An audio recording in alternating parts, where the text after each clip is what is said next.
Hey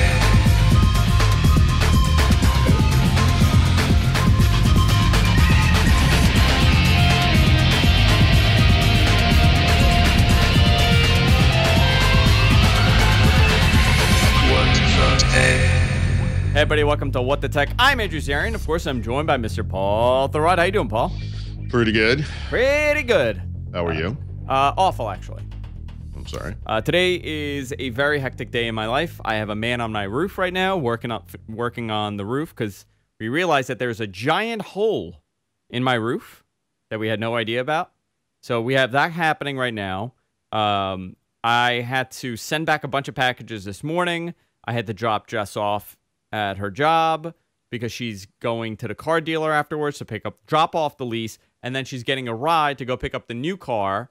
There's been all this confusion with the insurance for the vehicles because guess what they did, Paul? Guess what the insurance company did? They canceled my car insurance before the car was given back to the dealer. I see. So they're like, yeah, it's going to be really bad for us to add it again. Like the woman literally is saying, is it that far away? Well, yeah, it is a little far away. So I have that whole ordeal happening. I had to find the last bill for the last payment, and then I had to have the car inspected. This is a whole... This is a racket, by the way. Let me tell you about leasing. Oh, my God. This is an entire racket. If you lease a vehicle, they inspect the car before you give the car back. It is virtually impossible to have a clean bill at the end of that inspection unless you pay them off. I'm not saying if I did or didn't. I'm just saying that is the only way you don't get a bill. Huh. Paul, that was my morning. How was yours? So technically, well, I went and saw a lawyer about my will. Yeah, well, that's eventful. Yeah. Yeah. So that was neat. What is going on today? You know, last week you were in New York at this time.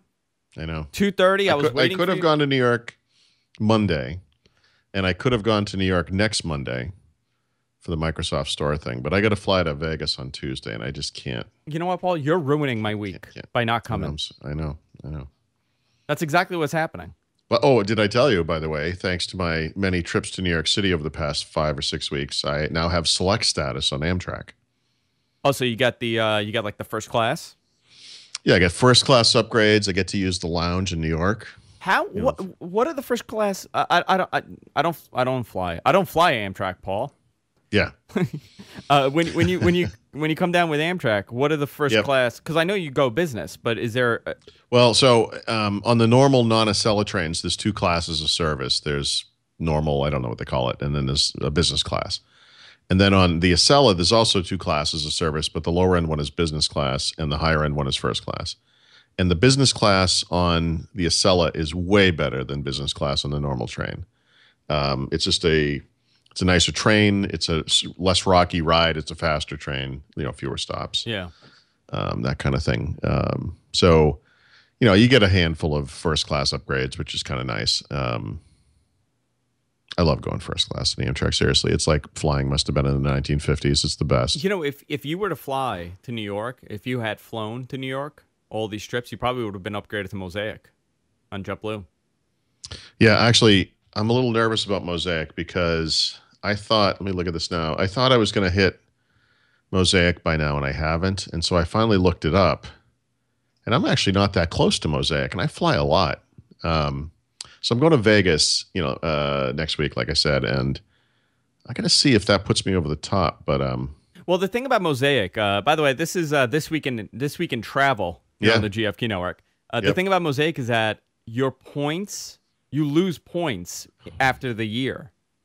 So it's not like you could keep building up to Mosaic, like after like 8 months or a year. Oh yeah, no, it's an annual. It's an annual reward. Thing. Yep, that's right. Which kind of sucks because I probably would have been Mosaic. Like I missed Mosaic last year by I think like 2 flights. I'm really not. Last year I missed it. This year, last year for this year I missed it by 1 flight. Yeah. And I'm not yet qualified for this year, and I am not really that close. I think the only thing I could possibly do is I should look up their partner airlines and see if I've flown international on any and if I can apply those points. Do you do the points like through JetBlue.com, like their entire like point system? Are you part of that whole thing? Oh yeah, of course. Yeah, it's awesome. Yeah, I've got like 178,000 points. Do you really? Oh yeah. Oh, so why not, you could get a first class flight next time you go to I California. could, but that's not my concern. My concern is Mosaic. You know what I'm saying? I may actually buy points. I may buy flight segments or something. Like I don't think I'm going to make it. I don't know how I'm going to do this. You just want to be Mosaic. I do. I love being Mosaic. Have you been Mosaic in the past? Oh yeah, yeah. Yep. I didn't get it this year. I tell you, I just missed it. I couldn't believe it. I imagine you walk into, you're like 2 minutes till the flight takes off. You're like, no, excuse me, I'm Mosaic. And you no, I don't do that. I'm the first person that gets on the plane, like every single time. Yeah, me too. Jessica. So when I'm not Mosaic, which I haven't been this year, I'm the first person that's not Mosaic to get on the plane, which is like the third or fourth person. I have a lot of like things that I do. Like I always dress up when I'm flying.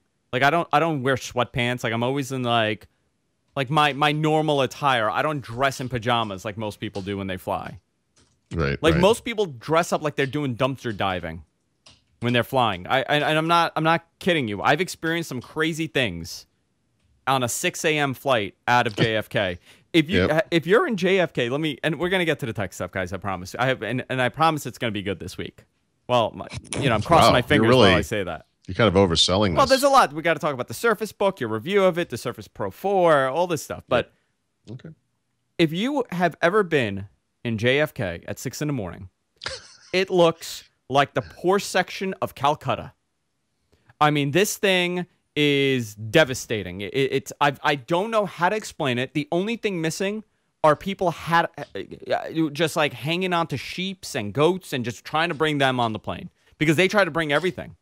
There was a woman trying to bring moldy bread to whatever country she was flying to, moldy bread in a black garbage bag, and she didn't understand why she can't bring like a bag this big through customs. It's crazy. People are doing voodoo. I've seen that happen. Hexes are being thrown on people. No wonder the TSA is losing their minds. And then I walk there, and I'm all happy, and I'm like, can I go through? And it's like, no, we got to pat you down. Sorry. But I don't have a moldy bag of bread. Yeah, but that's the problem, apparently. Which, I don't understand. Yeah. If I had one, would I be able to go through? Or? That's the problem. It is bonkers. Just, please, if anybody's flown out of JFK on that first flight out for the day, please send me an email and tell me your experience so we could talk about this. I feel like I've gone through war and back. It's devastating. On that note. Oh boy, Paul, I got an interesting week coming up. It's gonna be a fun week. 37. I'm doing math. 37. I could spend. Now, is it Common Core math or is it regular math? Is that right? What? Common Core, or are you doing like normal math? Which math are you doing here? Right. Yeah. I don't know. I'm doing Mosaic math. Yeah. All right. So, Paul, let's talk about tech. I can't stop thinking about this. Okay. I know, now you're going to obsess like I am. This is what happens. Like halfway through the show, you say something. I'm like, oh, man. And it triggers something. And I start investigating. Right. And it becomes a whole thing. But there is a lot to talk about. I guess it doesn't pay to be distracted on a podcast. I guess not. Who knows? Or does it? Who knows? I don't know. Paul, you got the Surface Book. Yep. Can you say when you got it? I guess so. A couple of weeks ago. Okay. I don't know. Right. The day, there was that big event in New York. Yes. It was the day after that. I was a very good boy, and I did not tell anyone that you had this thing. Thank you. Because people were asking me constantly about your thoughts on the Surface. And I said, I have no idea. I don't know. Paul doesn't tell me. I don't think we really discussed it all that much. We did not. We did not. I did use someone else's, and it's not yours or Mary Jo's. Mm-hmm. I did play with a Surface, and I absolutely loved it. And I found a couple things that were wrong with it. Which one? The Surface Book or the Surface Pro? The Surface Book. I haven't used the Surface Pro. I guess now we could talk about the things that I discovered. Actually, you know what? Let me hear your review, and then I'll tell you the little things that were quirky for me going from a MacBook Pro to it. And one of it was software related, and I don't understand why it was like that. It could have just been the previous account that was brought over for Windows 10. I don't know if those settings are brought over for certain things, but go ahead. Tell me what you think of this, because it is an absolutely beautiful laptop. Yeah, I don't think it's as ugly as people made it out to be. I saw this thing first day, and I said, wow, this is a really nice laptop.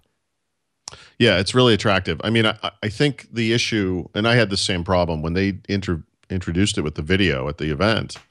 It looked really big, and it looked like that hole at the end, where the latch is. We can kind of see into it. It It didn't looked look. really, Yeah. yeah. And I can probably demonstrate this here, if you can see that. By the way, can you finally it's show your watch as well?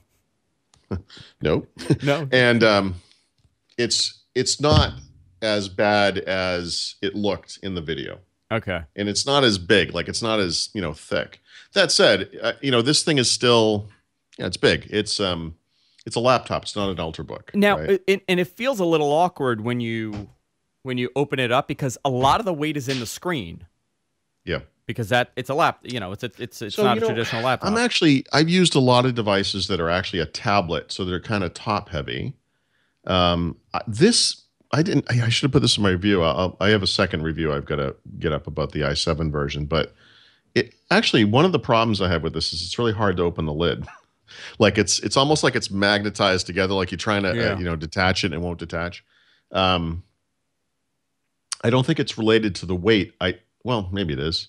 It just doesn't seem, if you get your finger into the front latch and kind of lift up on the screen, most laptops would kind of open.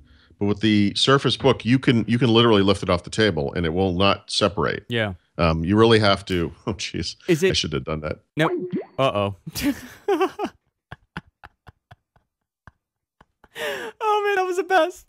Oh geez, I shouldn't have done that. And that's the screen that we have now. Please excuse the little break while I try to get Paul back on the line. I don't know what that was. I try to call him. There we go. The beautiful Skype sounds. Okay, I guess what you did? You can guess, but I'm guessing you're not going to guess. You set your computer to sleep. I actually I turned it off. Oh, okay. Let me tell you how I did it. What did you do? You slammed it on the wall? That was really dumb. Well, I haven't. I guess we haven't said this on the show yet, but I'm actually using the Surface Book as my computer now. So I've got it connected to the dock, and then I've been unplugging all my stuff from my desktop computer and plugging into the dock, right? Yeah. So, of course, this thing is it's a laptop. So, well, I should say it's designed like a tablet. So it has like the buttons on the outside of the screen part, the tablet part, right? So there's a power button and there's two volume buttons, and they're on the top of the device, which is kind of toward me. And I actually backed something into the machine. Oh boy! And it hit the power button, and then it just shut off. It didn't even give me a chance to cancel it. I'm going to add this to my list of things I don't like about the Surface Book. Well, I I could. I mean, right now I'm not sure if this is how I want to position it. In fact, I was sort of thinking it'd be kind of neat to, have it be upright or something, or inside in some kind of a thing that would, sit it on its side or something. Yeah. I don't know. Anyway, we'll figure that out. First day. Sorry. Yeah, no problem. I'm new at this. So we were saying what about this? Well, we were just talking about this thing in general. I was talking about the size of the hinge. Yeah, you said with a regular laptop you can lift it up, but on this it takes a little bit more strength. It's big. Is it big because and heavy? Yeah. So is it the hinge that takes more, or is it the fact that it's very heavy, or both? I don't know. I've never really had it's really hard. Again, it's a little hard to explain, but just like separating this, it's like you really have to kind of work. Yeah. Wow. That is a little work. It is what it is. I don't know. I mean, I think they'll figure that out over time. I don't think they can fix this one, but maybe that's something they change in a future version or something. But whatever. I would just say, compared to a typical Ultrabook, like the MacBook Air style Ultrabook that we all kind of know and love, this machine has more versatility and can be had in a far more powerful configuration. The screen resolution is much bigger. It's absolutely beautiful, actually. It's crazy. It's a beautiful display. I mean, the Surface Pro 4 is also a really nice display as well, but this really looks great. And it's really interesting. They have really non-standard resolutions, but the goal, or not the goal, but what they achieve on each one is 267 pixels per inch, and so. It's a crazy high resolution on the Surface Book. I think it's like 3200 by Actually, it's 3000 by 2000 because it's a 3 by 2 display.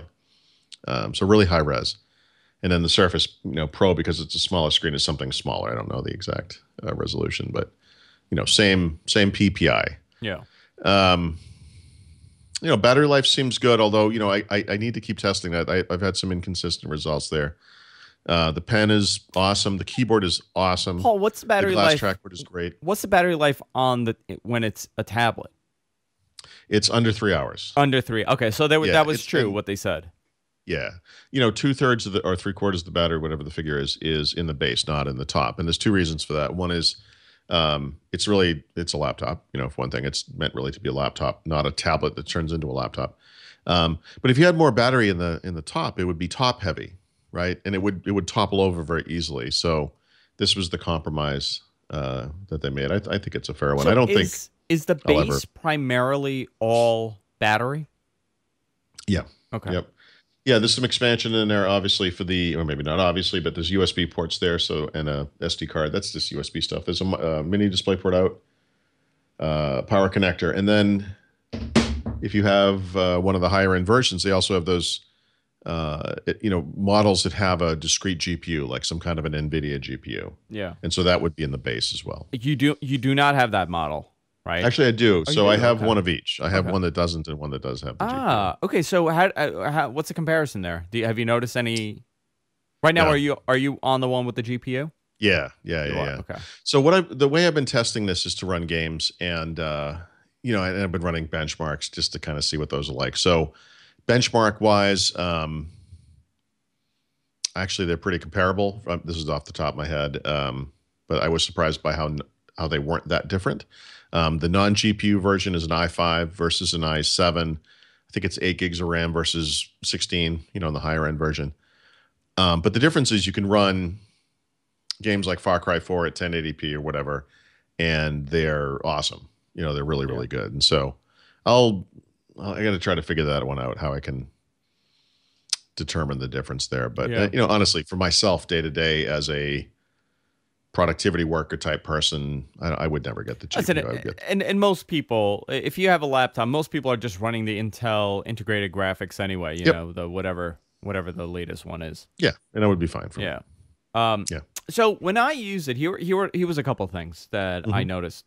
One, I don't know if Mary Jo discussed it, but the fact that this thing slides right off your lap. Yep. And I noticed that on the train, right? So on one of those trips. Might be the trip that I got this tablet, actually, I guess it would be. This laptop. I was using it on the non-Acela train. Remember I was saying those trains are rockier. And so there was two things I noticed. One is the screen's got a little bit of a wobble to it, right? So that latch works really well. But if you kind of put it up like, I'm not going to be able to, if you kind of put it up so that it's exactly straight, it's pretty good. But most people want the laptop screen back just a bit. Yeah. Right? Kind of at an angle. Not quite 45 degrees, but, at some angle away from them. And honestly, in that mode, the thing, kind of wobbles.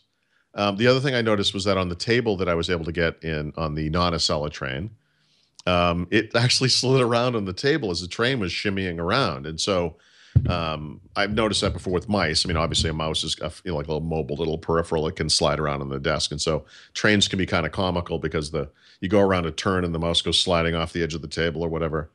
The Surface Book was doing that to me. Yeah. And I've never seen a laptop do that before. Usually they have kind of grippy feet or whatever.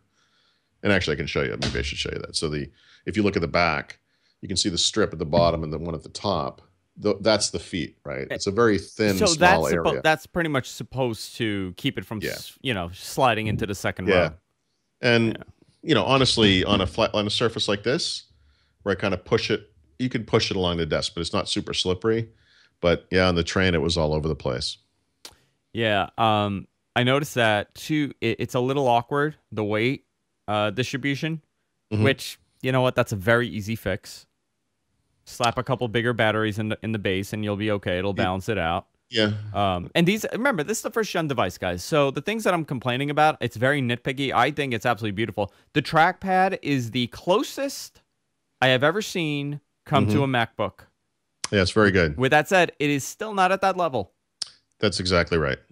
Yep. I would say I would put it there are 3 or 4 PCs that have really good trackpads. This is one of them. And then there's the MacBook and MacBook Air, which are just above them. So I still am baffled at that. The fact that this is a Microsoft product, Microsoft made it, and they still cannot make a trackpad on the same level. So here's the thing. So Microsoft has never made a standalone trackpad. They make a lot of mice. Mice work with Windows wonderfully, always have. They've had a trackpad on Surface, since the first version. Until Surface Pro 3, the trackpads that Microsoft put on these devices were garbage. Yeah. Absolute worthless garbage. And that's what everybody has told me. From Surface Pro 3, it's good. It's not great, but it's good. But it's tiny. It's still very small. I mean, it's like a little square. It's like, yeah, it's tiny. Yeah. So Surface Pro 4, that trackpad is actually very good. It's a little bit bigger. It's bigger.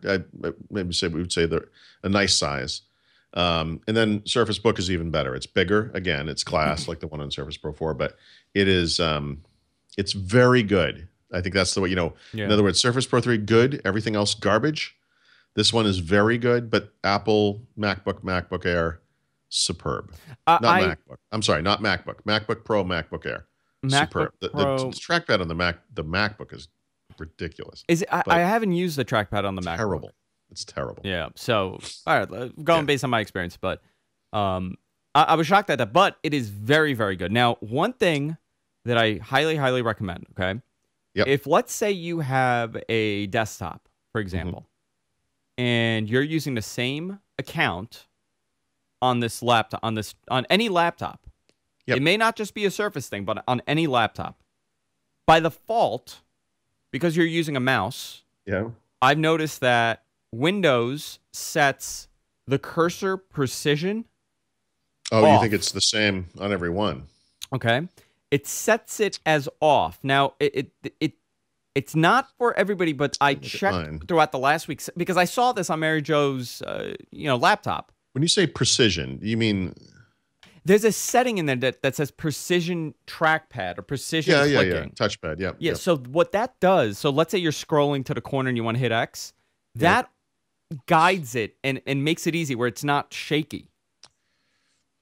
It kind of focuses in on that area. So when you click, it makes it a lot easier.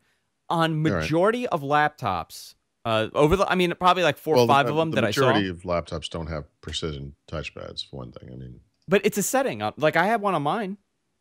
Yeah, but that's not actually, that doesn't actually appear on most computers. Okay, so let me go on mine actually. Let me just, before I talk totally out of my behind. Okay. But there are there's only a handful of computers that have a precision touchpad. Oh, where's control panel? No, you don't want control. No. I'm trying to go into control panel here. Go to the mouse. Okay. No? Is that how? Oh, you're talking about mouse settings. You mean okay. Sorry, you're talking about like the mouse control panel. Yeah, the mouse control panel. Okay, that's a different thing than a precision trackpad. Okay. So because it's in there. So when you go to mouse. Yeah, but that's for it's not for the trackpad. Okay, so I have pointer. Oh, enhance pointer precision. That's what it's called. Yeah. So I'm gonna see if I can go here. Whoa, that's funky. That is not what it's supposed to look like, guys. It looks pretty good though. Yeah, I don't know what's going on here. A torn paper effect. Yeah, I don't know what's going on. But if you see here, there's a setting that says enhance pointer precision. If you had a desktop and then now you have a laptop, that will not be checked. And I checked 3 or 4 computers that the person went from a desktop to that. Yeah, mine was checked because I've turned this on. Because you turned yours on. Mary Jo's was not checked. And I checked about 3 other ones following hers, and guess what? They were not checked. I don't know if this is a Windows 10 thing or... No, it's... I don't know, but I don't know why it wouldn't be checked by default. Because who wants to struggle? Sure. Well, Windows users. Windows users want to struggle when they're clicking. But it was a small thing. I was like, wow, that's weird. Because Mary Jo was saying like, oh, I never use a trackpad because they're awful. And she gave me the her Asus. It's an Asus, right? She has an Asus? Acer. Yep. And I'm like, you know what? First of all, the scrolling was all the way off. Like it was like totally slow, and this thing was off. And she's like, why would that be off? I'm like, I don't know. That's how they are. And I checked 3, 4 other ones, and guess what? All of them were off. So it helps it tremendously, but it is still not at the level of the MacBooks. Right. Yep. I agree Again, with that. first gen device. You know what? The second this is gen, by far the best trackpad they've ever shipped, and is absolutely one of the top 2 or 3 Windows trackpads of all time. Yeah, Right? So 100%. 100% it's agree with it you. is a huge improvement. 100% agree with you. Yeah. It was actually very easy to use, and I was, it takes no matter what device you go to, you're always going to have, a week or so to kind of get used to the keyboard. Maybe the delete key is a little small, maybe the up and down arrows are a little, to the side. It takes a little bit to get used to. This was very easy to get used to. It was very common to me. Right. And it's that small thing that kind of says, okay, you know what? That's a separation between an OEM device, an OEM creating something for $600 and sending it out there, and Microsoft selling a premium end device. Yeah. It's the same argument for a Mac also, but it's a premium device, guys. It's a very, very well-built device. Next generation, I'm sure a lot of these things are going to be changed. You want to know my guess for the next gen? Okay. Okay, so this is a little weird. So because it snaps. So, but before you say this, yeah. what I'm about to say doesn't mean that this can't happen. Okay. But to date, Microsoft has never not done the Apple S thing on the second gen of anything. So if you think about Surface Pro to Pro 2, Surface RT to Surface 2, Surface Pro 3 to Surface Pro 4, in each case, the second machine was the same form factor, slightly evolved. Right? Yes. They don't make a completely different one. No. It doesn't mean they can't do it for book. I'm just saying they've never done it before. So I don't expect there to be a major change. And it would be silly in a way for them to do this, because this is a very beautiful device, and they can milk a good 3 years out of the current body of what they have. Right. The MacBooks have looked the same for how many years? Think about the previous generation. It looked the same for how many years before that? No, I'm just trying to think. I'm thinking ahead, because I've been thinking about this too. Like, what could what might they do to fix this? And I don't want to go off the rails a little much too much because they've never done anything radical on the second one. Yeah. And you know what? They don't need to, right? Like, I don't think there's anything radical. Like, if you told me, like, change this device, like, build me a new one. Tell me how you could fix this. Like, with the Mac, let me ask you a question. Yeah, let me ask you maybe 2 questions. Mm-hmm. So I guess the first one would be, how important is it that the screen detaches? Like, is this a deal breaker? If this thing didn't detach, would that matter to anybody? That's a really good question. I mean, obviously there are some creative professionals who want that. Maybe in regards to the price, right?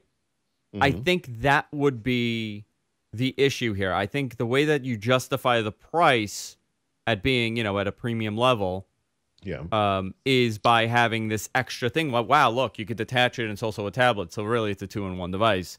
And I'm not saying that this is my thought. I'm saying this is how I would just, if I was looking at it from an average consumer's point of view. Okay. That justifies a premium.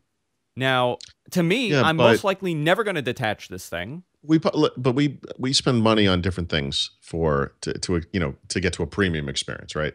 For example, with devices, oftentimes the premium thing is super thin, super light, super small, maybe. This thing is kind of big and it's kind of bulky. It's kind of thick. If the screen didn't detach, they could put all of the guts in the bottom like a normal laptop, and this thing could be really thin. It could be. Well, they could also cut a couple $100 from the price, also. Right. So, I guess what I'm saying is, a lot of people have been calling on Microsoft to make a computer like this, but I don't think they were talking about a laptop with a detachable screen. I think they were talking about. I think the phrase that people used was, "I want a Surface Ultrabook." Yeah. In other words, I want something like MacBook Air. Okay, so here's a question. Let's present it to the audience. We have a couple thousand people watching us right now. We have about 240 people in the chat room. Is this a deal breaker? Would your would it be a make or break if the screen didn't detach? Would you welcome just a laptop rather than the screen detaching? Or with the interesting thing here, there's a lot of interesting things here. I mean, this device to me is fascinating. I mean, so for many years I have been asking for a Surface Ultrabook, essentially. Ideally, that Surface Ultrabook, as I thought about it a couple of years ago, would have been a 14-inch device, knowing full well Microsoft would never make a 14-inch anything, Thinking that if Microsoft ever did make an Ultrabook, they would do what Apple is doing with the MacBook and make a 13-inch Ultrabook. That seems to be like the standard size. A little smaller than I would like, but I get it. I'm not I'm not the norm. I'm not, I don't represent the normal customer. But what they come out with, of course, is a 13.5-inch laptop, which is a 3x2 screen, which is something I wasn't thinking about 2 years ago or whatever.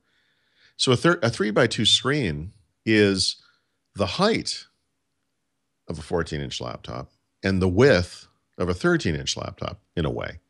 It's a slightly different shape.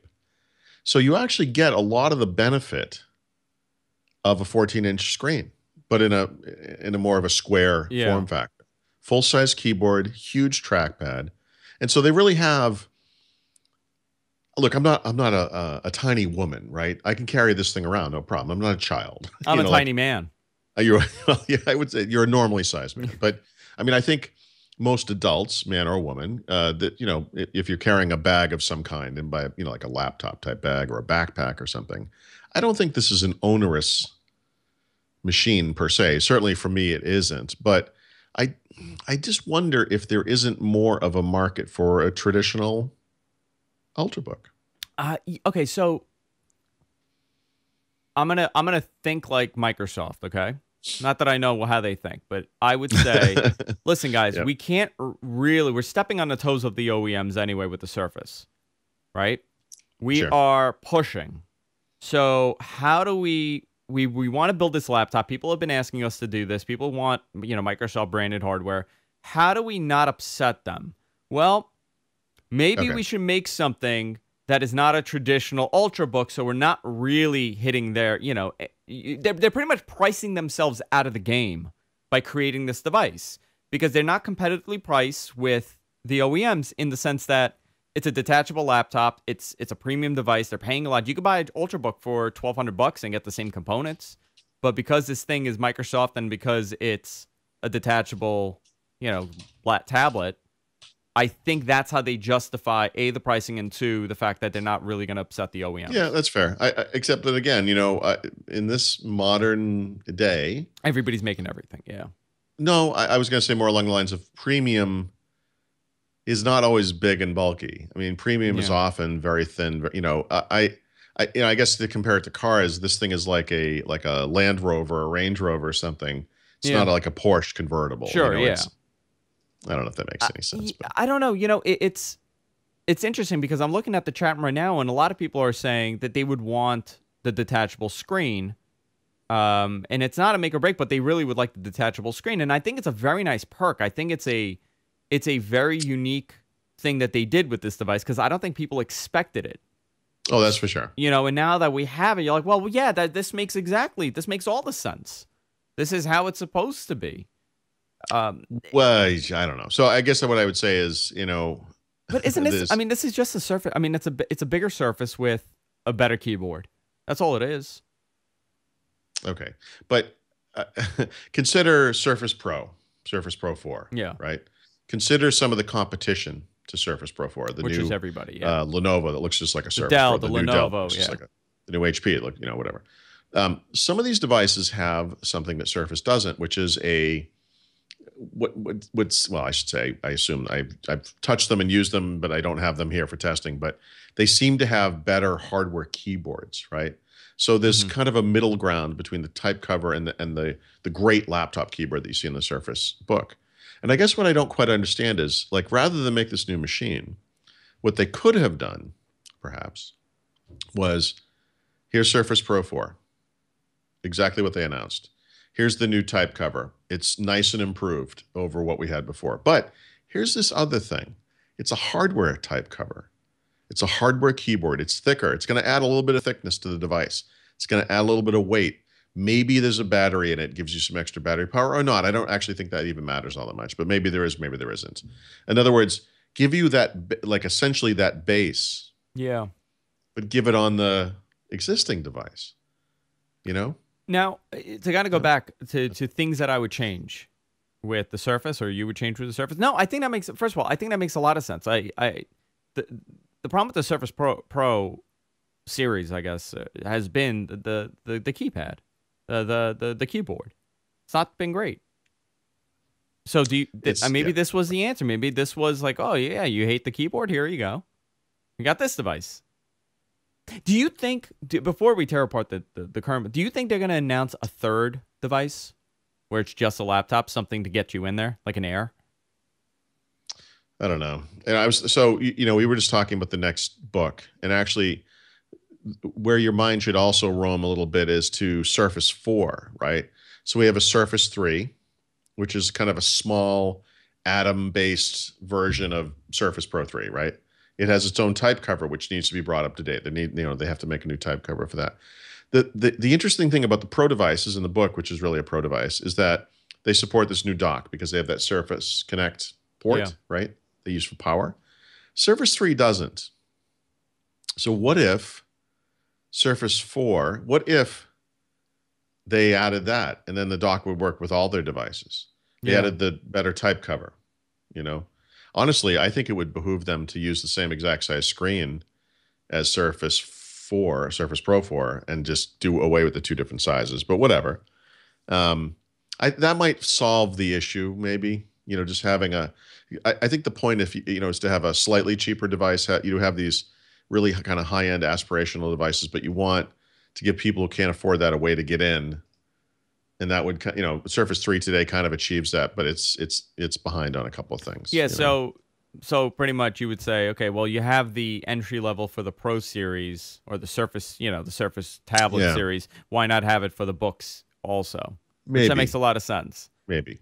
And by the way, if they change Surface 4 that much, just the adding of the Surface Connect instead of USB for power would be a big change. Yeah. It would make it incompatible with the existing Surface 3 dock, for example.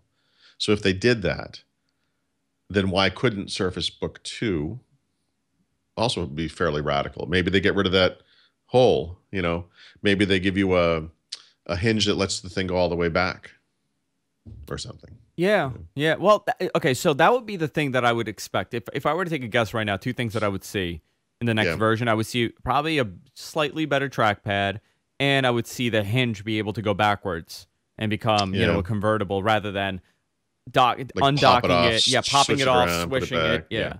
It's a little awkward to do that. Yeah. I'm not bothered by the gap.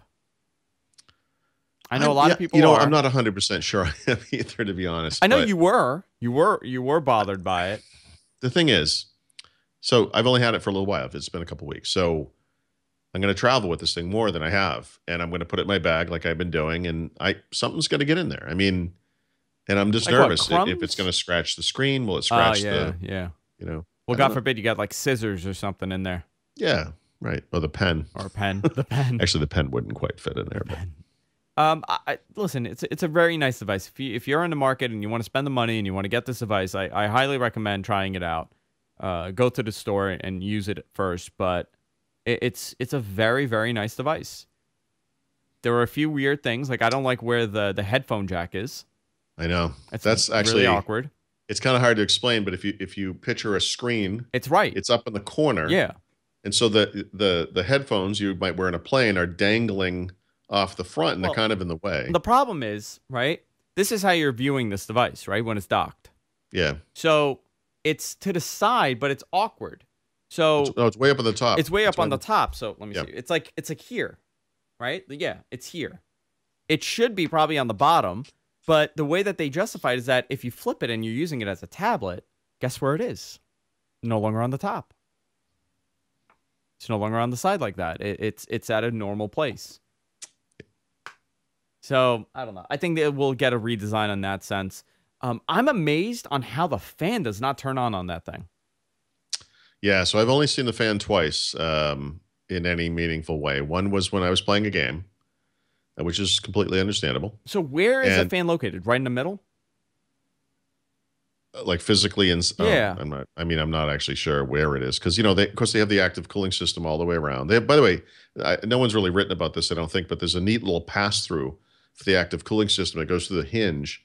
So there's also like it blows air out of the top of the keyboard, sort of. Oh wow! Because you know what I mean, because that side is kind of latched in. So the active and passive cooling goes all the way around the machine, but when it's docked, there is a way for that air to still blow out. Yeah, because that's what I was wondering when I was using it, on where the exhaust is, because I know it's active and passive cooling. So the vents, pretty much for people who have not seen it, there's vents all around it to kind of push Yeah, the it air out. pushes air in multiple directions. So it's Yeah. not like there's one hot side where you can't hold it. The point of this is to spread that stuff out so there isn't a hot space. Although I would guess based on, it's funny, I've been touching this since it's been on the table. I'll try not to shut off the computer again. Please turn it off. I could do another commercial break. But the bottom of the screen, if you will, the part that's toward the hinge is where the warm spot is. So I assume that's the GPU, kind of below the Windows or Yeah. the store logo, the Microsoft logo, I guess. Yeah. Great device. Really like it. How about the Surface Pro 4, Paul? So, I mean, Surface Pro 4 is the more mature design. It's kind of well understood, right? It is an evolution of Surface Pro 3. And, for me personally, the screen's still a little too small. It is a little bigger than the previous version. Same form factor. They keep talking about how it's thinner and lighter and everything. It's the same, it's exactly the same size. Like it fits in a dock without any wiggle. It's basically exactly the same. Obviously, the keyboard is much better. Windows Hello on the camera, and they've solved the fan problem, which was a huge thing with Surface Pro 3, where that fan would kick in all. It still does. It kicks in all the time. It's just sitting there and it kicks in. Like the fan blows like a Hoover vacuum cleaner. Yeah. And so Surface Pro 4, they really fixed that. And so if you like this kind of thing, this is kind of the ultimate. Form of that. I mean, it's pretty amazing. I have not played around with the Surface Pro 4, so I can't say much about it, unfortunately. It's nice. Yeah, if it wasn't for Surface Book, I'd probably be a lot more excited about it. I mean, the Surface Book took all the thunder. Yeah, it really kind of did. I mean, I feel like the Surface Pro 4 is the more easily recommendable product because it's so mature and we know that it's going to be great. Surface Book, I have to say, is for as exciting as it is, and something I would certainly use myself because of who I am and what I do. When someone comes to me and says, should I buy this thing? I mean, it's way more expensive than Surface Pro 4 for starters. And it's kind of an unknown because this latch is an unknown quantity. It's a brand new kind of hinge and latch, and I don't know how I feel about it yet. It seems to work fine, but I've only had it for 2 weeks. I mean, let's see. Yeah. It's a really hard thing to say. It's sort of I equate it to Consumer Reports. Audi or Lexus or whatever comes out with a new car. It's based on this platform maybe that we sort of know and understand, but it's a new car. So I really like it, but I can't recommend it per se because it's unknown. The reliability is not known. Yeah. I can say that the Surface Pro 3 experience, by and large, has been very good. This was made by the same people. Hopefully it's right there. Yeah, I'm curious on how long they tested that hinge. I don't remember the figure, but it was something like 1 million hours of, in a machine like this thing, a million, I should say, million. But that's different than everyday use. So we're gonna have to, wait and see. You can do all those kind of crash tests and durability tests, but the way that we use it is very different than what they're thinking we're gonna do. Paul, I gotta ask you a question. Yeah. So last week, a friend of ours also experienced the same problem. I came down in the morning, got my coffee. I look at my computer, and it says Windows 10 is ready to install. Ooh. In the Windows update. Right. And I cannot go back. Yep. What happened? Well, you can ignore it, right? I mean, you don't have to. And that's what I've been doing. Yeah, I've been ignoring it for the time being. But what happened? Did I do something or? No, it's a mistake. Microsoft acknowledged that this had gone out by mistake. I believe what they said was just reboot and it goes away. I don't have a machine here to look at it. Mary Jo, actually, you might have been there. Yeah.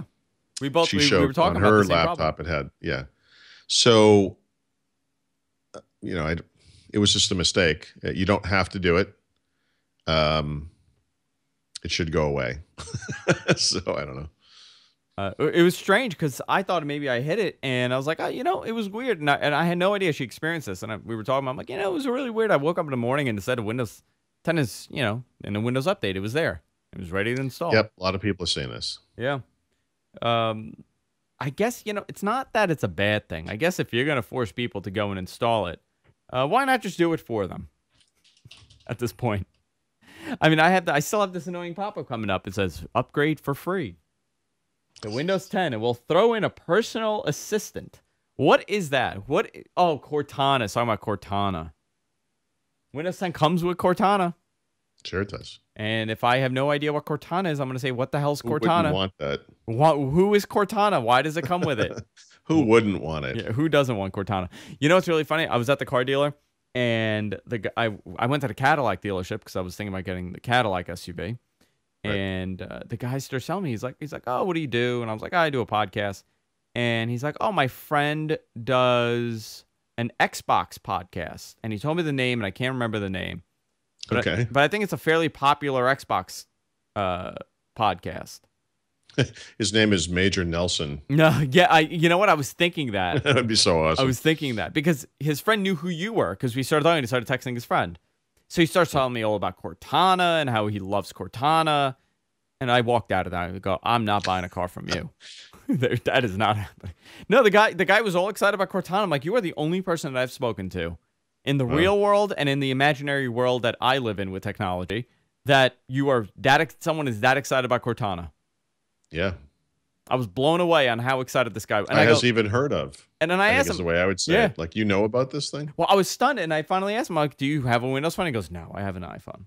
Oh, no, I'm normal. Yeah. I'm not that out of my mind. Hell no. Yeah. Do they still make those? Yeah. Oh, Windows Phone? Where's my Windows Phone?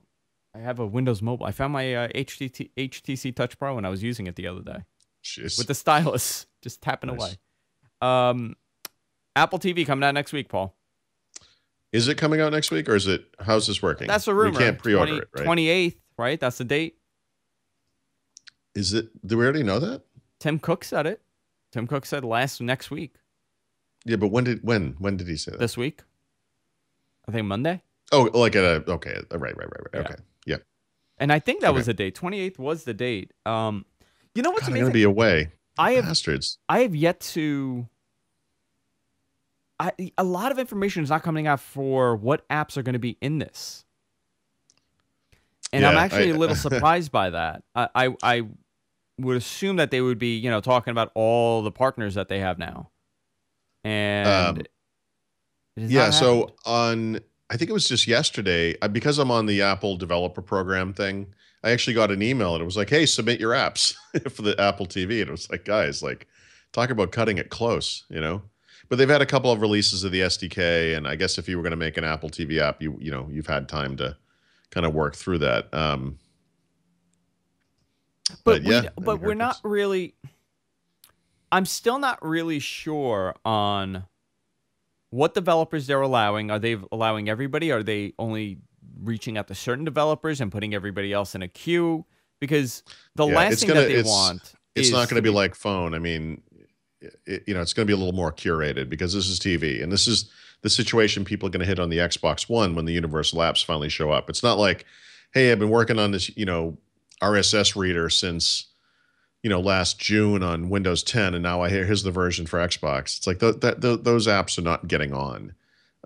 You need to go through the process, and it's going to be a more stringent kind of thing. It's not going to be like, every silly little game, every single little, a silly little utility. You're going to have to really show up, I think, to get an app on Apple TV. Yeah, so if you're a developer, let me know. I'm curious on what the criteria is for what apps. Like, what kind of apps are they allowing?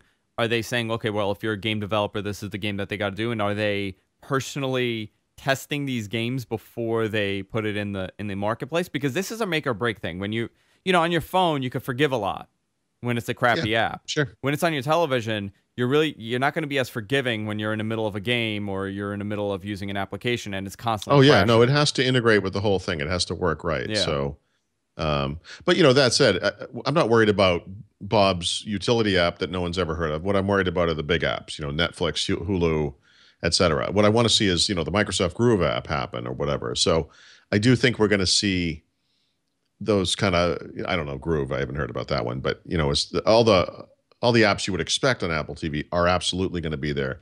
The interesting thing is going to be what else is there. And I don't think it's going to be that big at first because I think they're going to be very careful, about what's happening. I know that Plex is going to be added on launch day.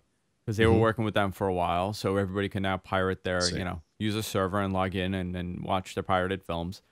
I know a couple other partners, but it's very different on the TV. When you talk about tablets and when you talk about handheld devices, I think more is better. The more you have, it's all about the numbers game. But when it comes to the television, we've seen this happen with Roku. Well, there's 1,000. Yeah, quality matters. Look on the Roku. There's 5,000 apps on there, and most of them are garbage. Nobody most cares. of them are garbage. That's just, yeah. Yeah, it's by the way, we're on Roku. Like I said, Amazon, no, but, like I said, yeah. Well, but here's one of the interesting things. This because you've used it. Amazon Fire TV does this. Roku does this for a limited selection of stuff, as does Amazon, and Apple will apparently do it again for some subset of apps. The ability to search across apps, right? Which I think is very interesting. Yeah. You want to sit down in front of your computer and either talk into the little microphone that's built into the remote or, just type stuff on the screen. But you want to say something like, I want to watch something tonight, or I want to watch something very specific tonight. Find out what your options are, not care which app it is, and just get in there and make it happen. Like you want to rent a movie. I know that I want to rent the movie, whatever, the Terminator movie on Friday night or something. And it's possible that thing is available from 5 different apps. You could rent it from Amazon. You could rent it from Apple. You could rent it from wherever. Maybe one of them is having a special deal. Maybe one of them is just the place you like to go, whatever. But the ability to look across apps is like the really cool thing. Yeah. And and we'll see how they do that. It doesn't behoove Apple in some ways to be too open to the competition, but I kind of hope that they are. So we'll see. Yeah. I mean, to be honest, when you look at the content partners that they have right now, on the Apple TV, nobody's coming close to them. I mean, they got ABC, NBC, Fox, CBS, which are all the major networks. Plus, they have FX, FXX, all those other channels, all the news channels already. They have a very large lineup of content on this device, and we're going to get a Spotify app on Apple TV. They're going to allow that. I'm sure. I'm positive they will. Are you? I mean, you know what? I thought I read somewhere that they would hope so. What about Sonos? Are we going to get Sonos support in there sometime soon, or? But does it matter? Does that really matter to people? I think it does. Yeah. Not for Apple TV specifically, but for Apple Music. I'm dying to know the number of applications that are downloaded over the next 6 months with this new Apple TV, on what people are actually downloading and what they're actually using. Let me tell you, games are if they have the Microsoft services, I will just use this. Really? Okay. If they, that's all they have to do, and then I will forget about everything else that's in there.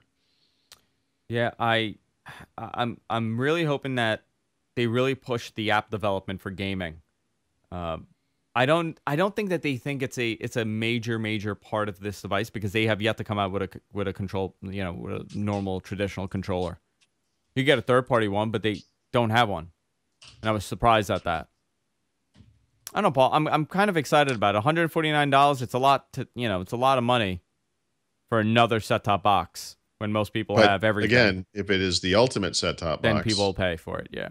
I've got a Roku 4 coming. I'm going to skip the Amazon Gen 2. I just don't see the deal there. But we'll compare them. But again, the first one that gets Groove, I'm done. That's all I need. I want the ability to use everything that I need everywhere, and I just need something for the living room that isn't a gigantic Xbox. I'm on 9 to 5 Mac, and there's this really bizarre Windows style post. Okay. How to make your Mac run silent, cool, and fast under El Capitan, and it's telling you how to disable startup files. I'm like, it's a Mac. You don't do that. Yeah. They're kind of missing the point. Yeah. It's telling you turn this off, turn that off, clear out hard drive crud. Right. Yeah. Run disk cleanup utility. Yeah. Can I do a defrag on this thing? Sure. That's what I want to do. Go to town. All right, Paul. Let's wrap it up. That was a lot of fun. Time flies when you're having fun. Just spilled water all over my lap. I'm okay.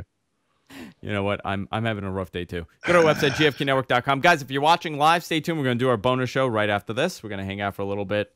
I'm going to complain some more about my week. Paul's going to talk about his week. And then we're going to hold hands and sing. Go to our website, gfknetwork.com. If you miss any portion of the show, you can subscribe to us. We're everywhere podcasts are available. And on the Apple TV. So if you have an Apple TV, you can watch on the Apple TV as well. Go to Paul's website, Thurrott.com. everything that you need to know happening in technology, in the world of Microsoft, in the world of Apple, in the world of Google. You're doing a lot. You're covering everything, Paul. Yep. You're a one-man There's a lot show. going on out there. There is a lot happening. At Thurrott on Twitter, at Andrew Zarian on Twitter, and we'll see you all next week. Bye-bye for now.